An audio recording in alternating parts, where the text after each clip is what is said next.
Okay,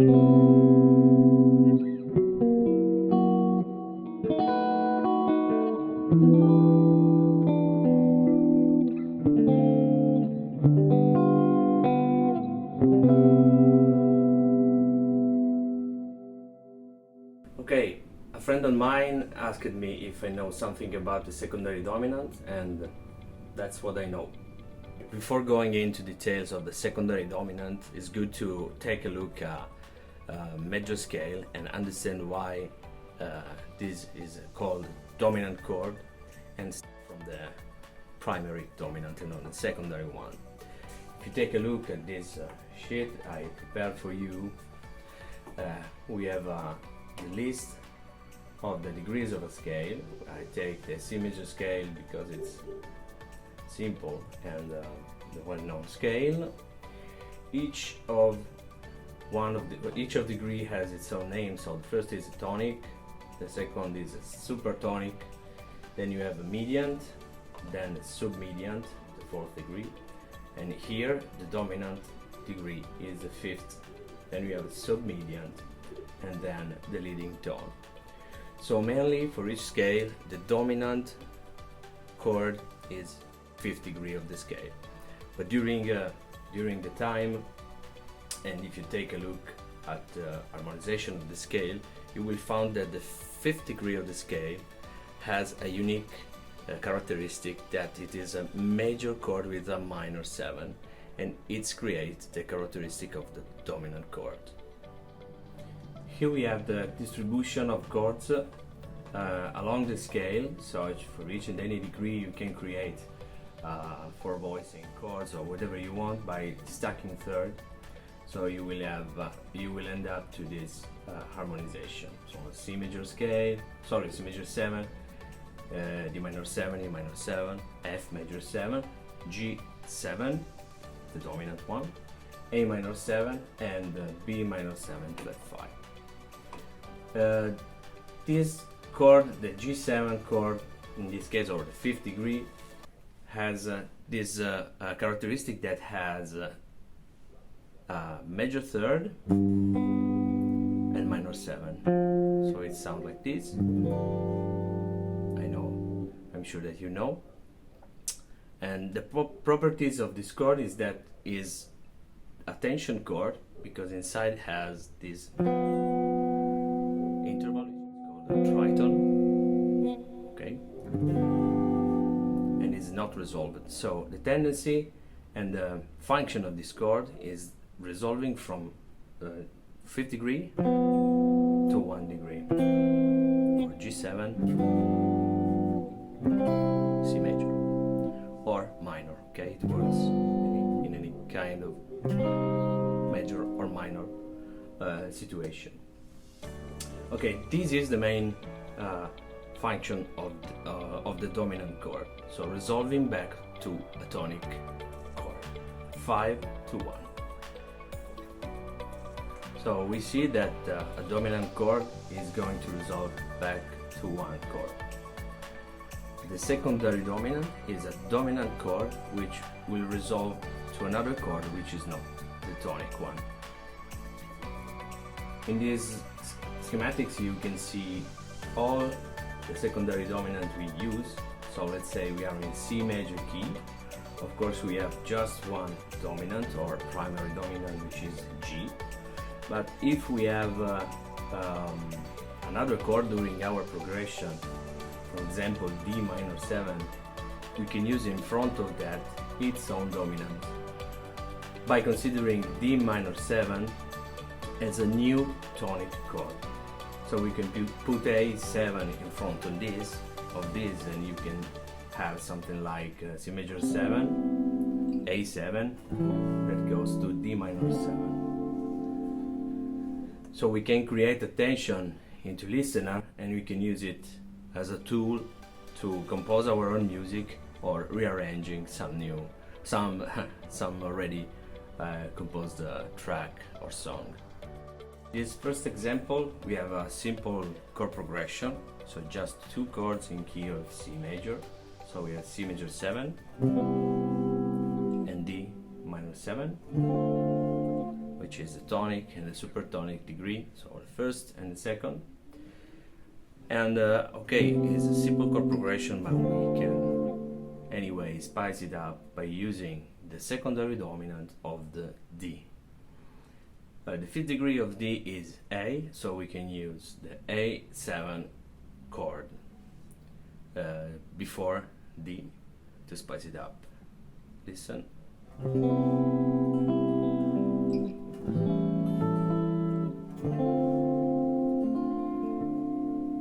Okay, it is completely different, and it adds some interest to this simple chord progression. In this second example, we have the very famous progression used also in jazz, which is 1, 6, 2, 5 in key of C major. So we have C major 7, A minor 7, sorry, D minor 7, G7, and go back to C major 7. We decided to add something to this progression by using two secondary dominants, one before A minor, sorry, and one before a D minor chord. So we end up with E7 before A and A7 before D. Okay, now we are not talking about the voice leading or something like that, it's just a quick lesson about that. So we have C major 7,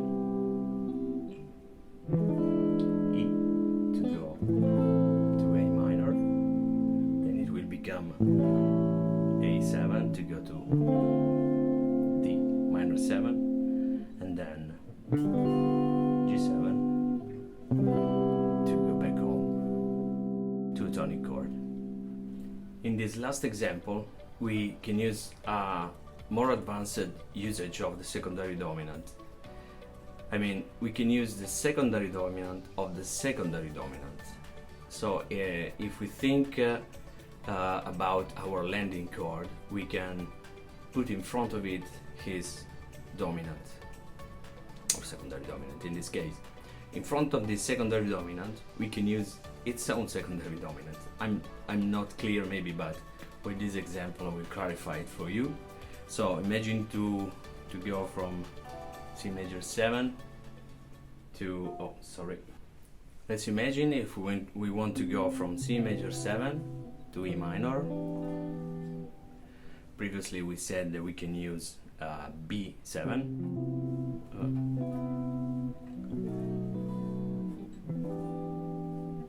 or just B major.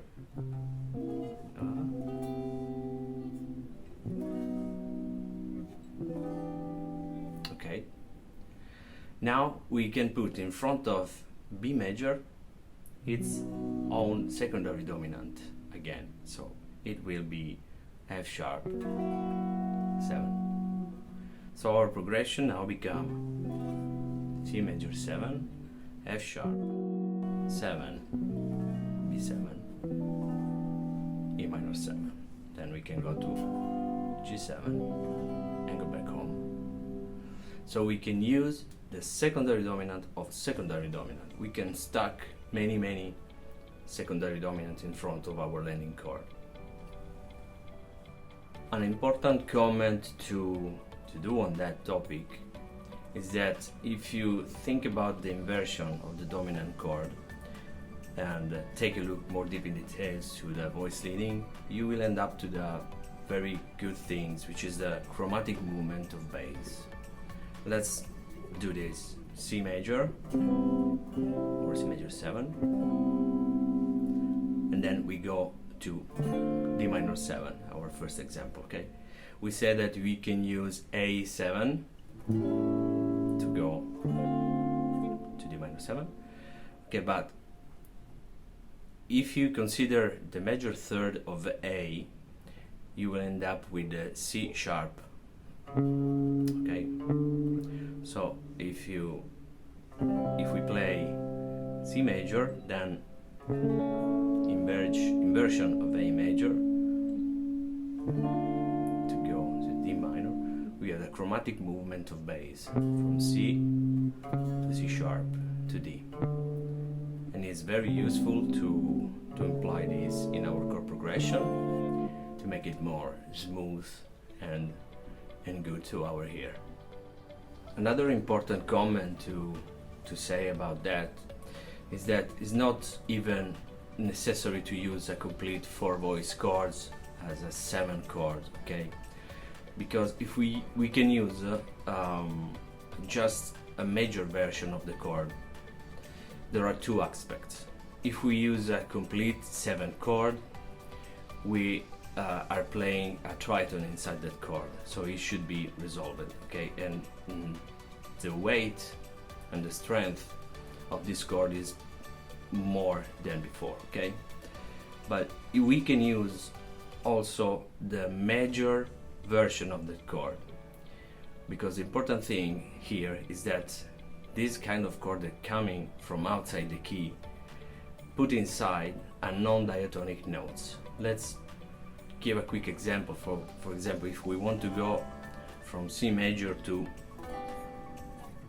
E minor, before E minor we can use a B7 secondary dominant, okay? So